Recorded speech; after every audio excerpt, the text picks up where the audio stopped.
Sejam bem-vindos, bem-vindas ao nosso momento de leitura da Palavra de Deus.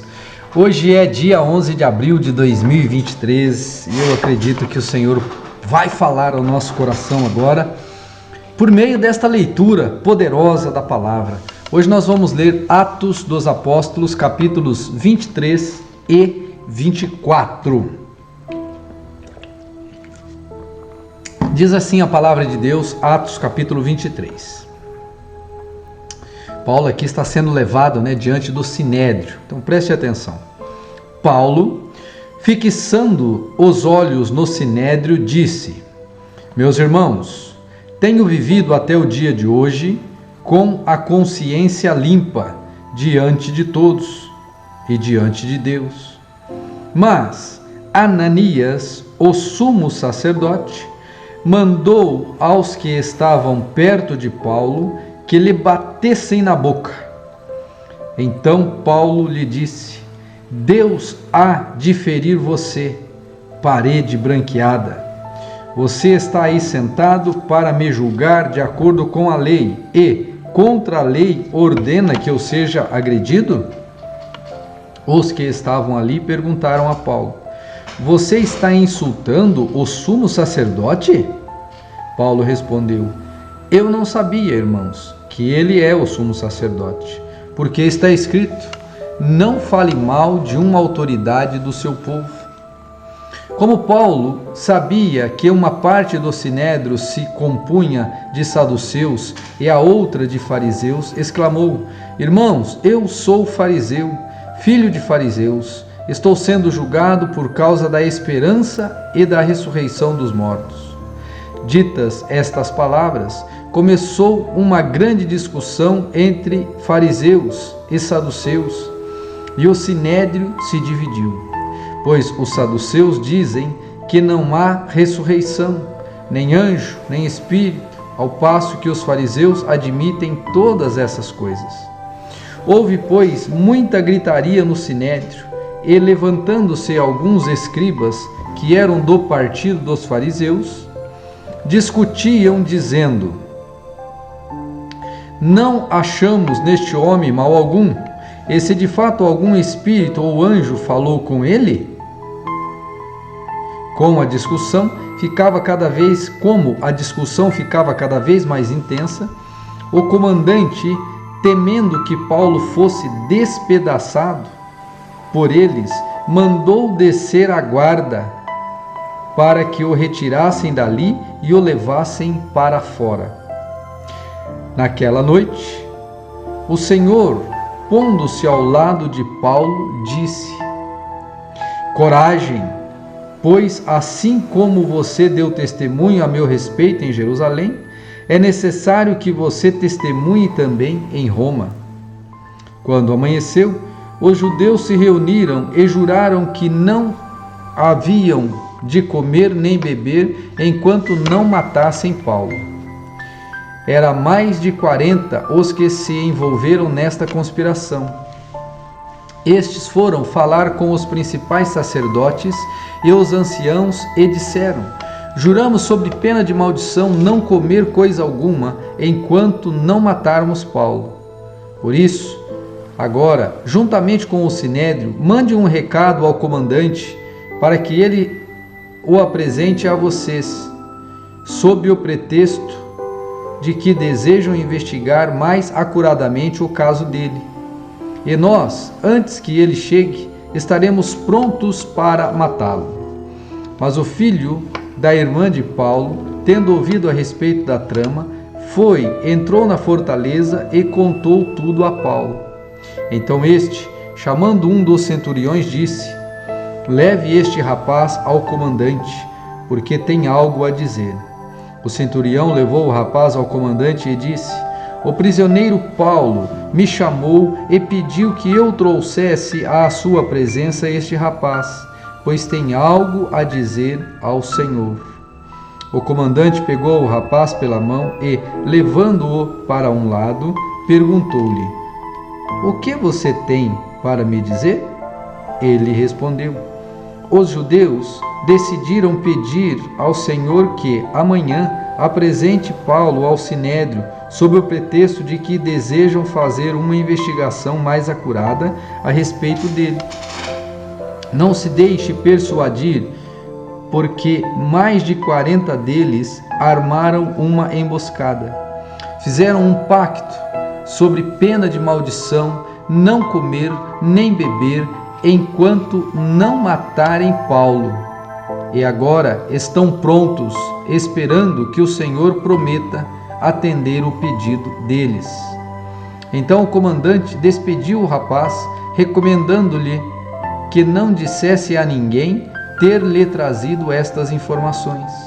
Chamando os 2 centuriões, ordenou: tenham de prontidão 200 soldados, 70 cavaleiros e 200 lanceiros, para irem até Cesareia a partir das 9 horas da noite. Preparem também animais para fazer Paulo montar e levem-no com segurança ao governador Félix. O comandante escreveu uma carta nestes termos: Cláudio Lísias, ao excelentíssimo governador Félix, saudações. Este homem foi preso pelos judeus e estava prestes a ser morto por eles, quando eu, sobrevindo com a guarda, o livrei, por saber que ele era romano. Querendo certificar-me do motivo por que o acusavam, levei-o ao sinédrio deles.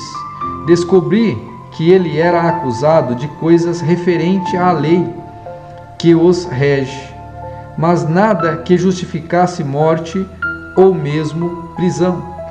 Sendo eu informado de que ia haver uma emboscada contra este homem, tratei de enviá-lo imediatamente ao Senhor, intimando também os acusadores a irem dizer na sua presença o que eles têm contra ele.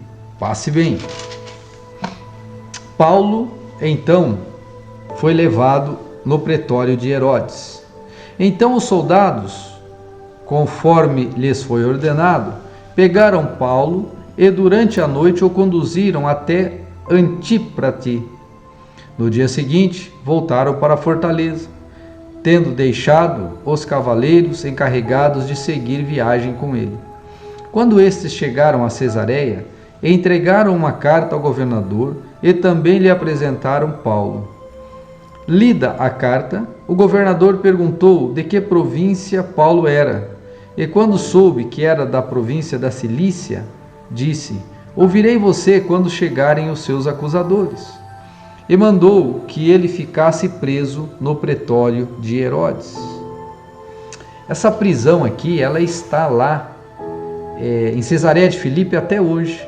Quando você vai lá em Cesareia, você é levado a um lugar onde então ficava essa prisão. O mar ele veio um pouco mais para a praia. Essa prisão está mais assim na água da praia, sabe? Já estive lá, Deus me deu essa oportunidade e eu pude contemplar. Versículo 24. 5 dias depois, o sumo sacerdote Ananias foi até Cesareia com alguns anciãos e com certo orador chamado Tértulo, os quais apresentaram ao governador a sua acusação contra Paulo. Depois que Paulo foi chamado, Tértulo passou a acusá-lo, dizendo: Excelentíssimo Félix, tendo nós desfrutado de paz perene por meio do Senhor, e tendo sido feitas por seu providente cuidado notáveis reformas em benefício deste povo, sempre e em todos os lugares reconhecemos isso com profunda gratidão. Entretanto, para não deter o Senhor por muito tempo,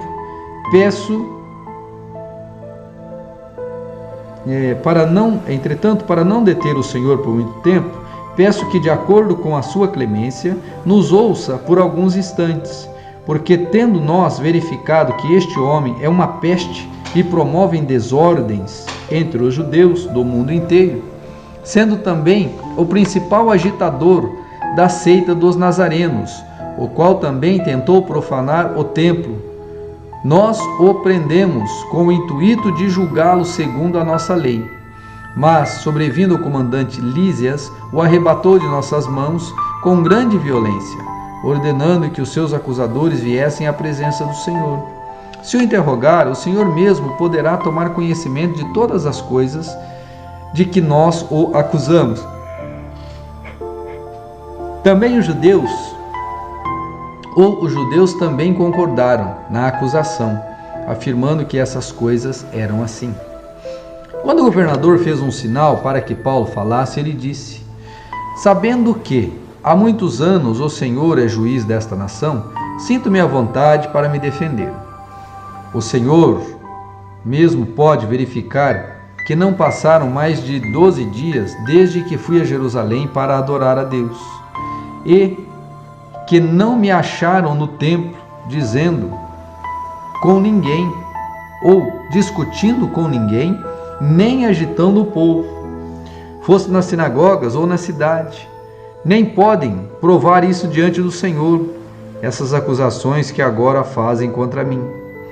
Porém, confesso ao Senhor que, segundo o caminho a que chamam seita, assim eu sirvo ao Deus de nossos pais, acreditando em todas as coisas que concordam com a lei e os escritos dos profetas, tendo esperança em Deus, como também estes têm, de que haverá ressurreição, tanto de justos como de injustos.